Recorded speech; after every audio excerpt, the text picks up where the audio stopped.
আপোনালোকে ইমাৰ্জেঞ্চি টাইমত এয়াৰটেলৰ পৰা আপোনালোকে 1 GB ডাটা কেনেকৈ ল'ব পাৰিব। আপোনাৰ যদি ডাটা শেষ হৈ যায়, ইমাৰ্জেঞ্চি টাইমত আপোনাৰ ডাটা এনেও প্ৰয়োজন হৈ যায়, ইমাৰ্জেঞ্চি টাইমত আপোনালোকে 1 GB ডাটা আপোনালোকে কেনেকৈ ল'ব পাৰিব, মই ভিডিঅ'টোৰ জৰিয়তে আপোনালোকক ডিটেইলছত দেখাই আছোঁ।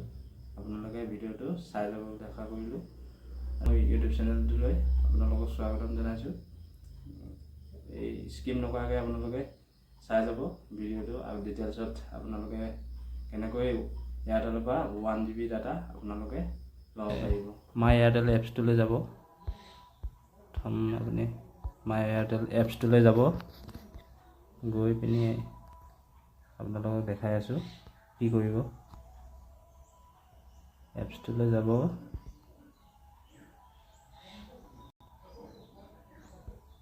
এপছটোলৈ গৈ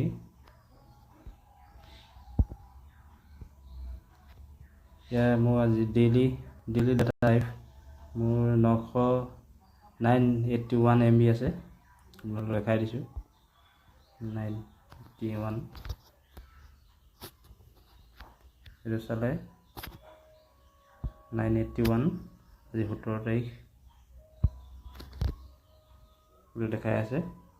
আৰু আপোনালোকে কেনেকৈ 1 GB ডাটা আপুনি এয়াৰটেলৰ পৰা লৈ আপোনালোকৰ ইয়াত শ্ব' কৰিব, কেনেকৈ শ্ব' কৰিব মই দেখাই আছোঁ আপোনালোকক। ইয়াৰ পৰা আপোনালোকে বেক হৈ যাব। বেক হৈ একেবাৰে বেক হৈ যাব। গৈ ডাল কল উলিয়াই আপোনালোকে ইয়াত নাম্বাৰ এটা কল কৰিব লাগিব। আপোনালোকে *567*3# তো আপোনালোকে কল কৰিলে আপোনালোকে দেখাই আছোঁ কেনেকৈ হ'ব ডাটা MBটো আপোনালোকে কেনেকৈ পাব। কল কৰিব। কল কৰি এতিয়া কল কৰি দিব। আপোনালোকক দেখাই আছোঁ ডাটা কেনেকৈ এইটো চব ছাকচেছফুল। আপোনালোকে এতিয়া অলৰেডি মোৰ ইয়াত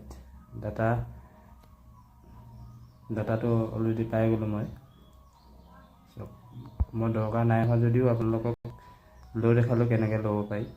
আপোনালোকে এতিয়া বেক হৈ যাব। বেক হৈ মই আপোনালোকক 1 GB ডাটাটো ক'ত শ্ব' কৰিব মই দেখাই আছোঁ। মাই এয়াৰটেল এপছটোলৈ যাব। মাই এয়াৰটেল এপছটোলৈ গৈ আপোনালোকক 1 GB ডাটাটো কেনেকৈ শ্ব' কৰিব মই দেখাই আছোঁ। অলপ ডাটাটো শ্ল'। ইয়াত চাওক, ইয়াত এড হৈ গ'ল। ইয়াত 2 GB হৈ গ'ল। 2 GB ডাটা এইটো প্লাছ হৈ গ'ল। এইটো 17 তাৰিখ চাওক মই কেনেকৈ ল'লোঁ আপোনালোকক দেখালোঁ। আপোনালোকে এইদৰে আপোনালোকে 1 GB ডাটা ইমাৰ্জেঞ্চি টাইমত আপোনালোকে ল'ব পাৰিব। যিহেতু ক'ৰবাত যদি আপোনালোকে ৱাইফাইও নাপায়, সেইটো সময়ত এই ট্ৰিক্সটো আপোনাৰ ইউজ কৰিব পাৰিব। আপোনালোকে 1 GB ডাটা এদিও ল'ব পাৰিব। আজি ভিডিঅ'টো ইমানেই আছিল।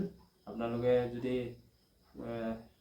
লাইক নাই কৰা, লাইক এটা কৰি দিব আৰু ছাবস্ক্ৰাইব যদি নাই কৰা আপোনালোকে চেনেলটো ছাবস্ক্ৰাইব কৰি দিব বুলি আশা কৰিলোঁ। সকলোকে পুনৰবাৰ ধন্যবাদ জনাইছোঁ।